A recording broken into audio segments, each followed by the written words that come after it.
রাবাতে একটা ঐতিহাসিক মুহূর্তের সাক্ষী হলো সেনেগাল সুপারস্টার সাদিও মানে।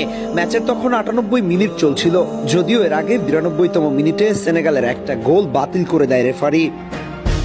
এরই মধ্যে একটা বিতর্কিত কর্মকাণ্ড বাঁধিয়ে ফেলেন ম্যাচ রেফারি। রিয়াল মাদ্রিদ খেলোয়াড় ব্রাহিম দিয়াজকে সেনেগালের ডি বক্সের ভেতরে কোন রকমের একটু টান দিলে বক্সের মধ্যে পড়ে যান ব্রাহিম দিয়াজ।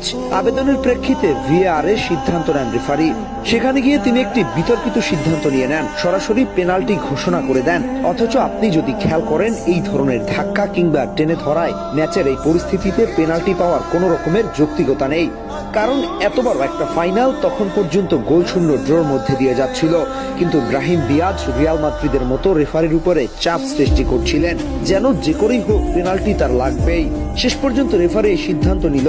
সাদিও মানের দল সেনেগালের কোচ ইশারা করে সমস্ত খেলোয়াড়দের টানেলে নিয়ে আসেন, আর এভাবে করেই খেলা বন্ধ হয়ে যায় ১০ থেকে ১৫ মিনিট। পরবর্তীতে সাদিও মানের সরাসরি হস্তক্ষেপে মাঠে ফিরে আসে সেনেগাল। একেবারে সবাইকে বুঝিয়ে শুনিয়ে যেভাবেই হোক তিনি পুরো দলকে মাঠে নিয়ে এসেছেন। ঠিক সেই মুহূর্তে পেনাল্টিটা নিতে যান রিয়াল মাদ্রিদ বয় ব্রাহিম দিয়াজ, টুর্নামেন্টেরও সেরা খেলোয়াড় বটে। যদিও তার এই পেনাল্টি নেয়ার কথা ছিল না, এক প্রকার জোর করেই পেনাল্টিটা নিতে গেলেন তিনি। নিলেন একটা পেনানকা শট, কিন্তু সেনেগাল গোলকিপার এডওয়ার্ড মেন্ডি কোনো দিকে ঝাঁপ দিলেন না, একেবারে দাঁড়িয়ে থেকে বলটা ফিরিয়ে দিলেন।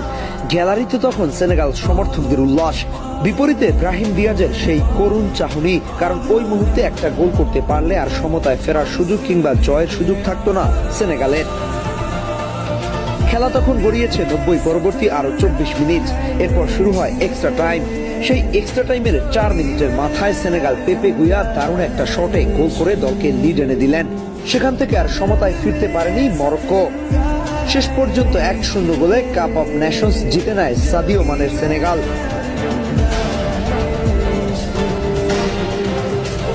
এই ম্যাচে অপ্রতিরোধ্য ছিল মরক্কোর গোলকিপার ইয়াসিন বুনো। একের পর এক সেভ দিয়ে দলকে অনেকবার বাঁচিয়ে দিয়েছে, কিন্তু শেষ পর্যন্ত তার কিছুই করার ছিল না। অন্যদিকে সাদিও মানে দেখালেন দৃঢ়তা। তিনি দেখালেন কিভাবে মাঠে লড়াই করতে হয়। পুরো দল যখন মাঠ ছেড়ে চলে যাচ্ছিলেন, তিনি একাই দাঁড়িয়ে রইলেন ধ্বংসস্তূপে।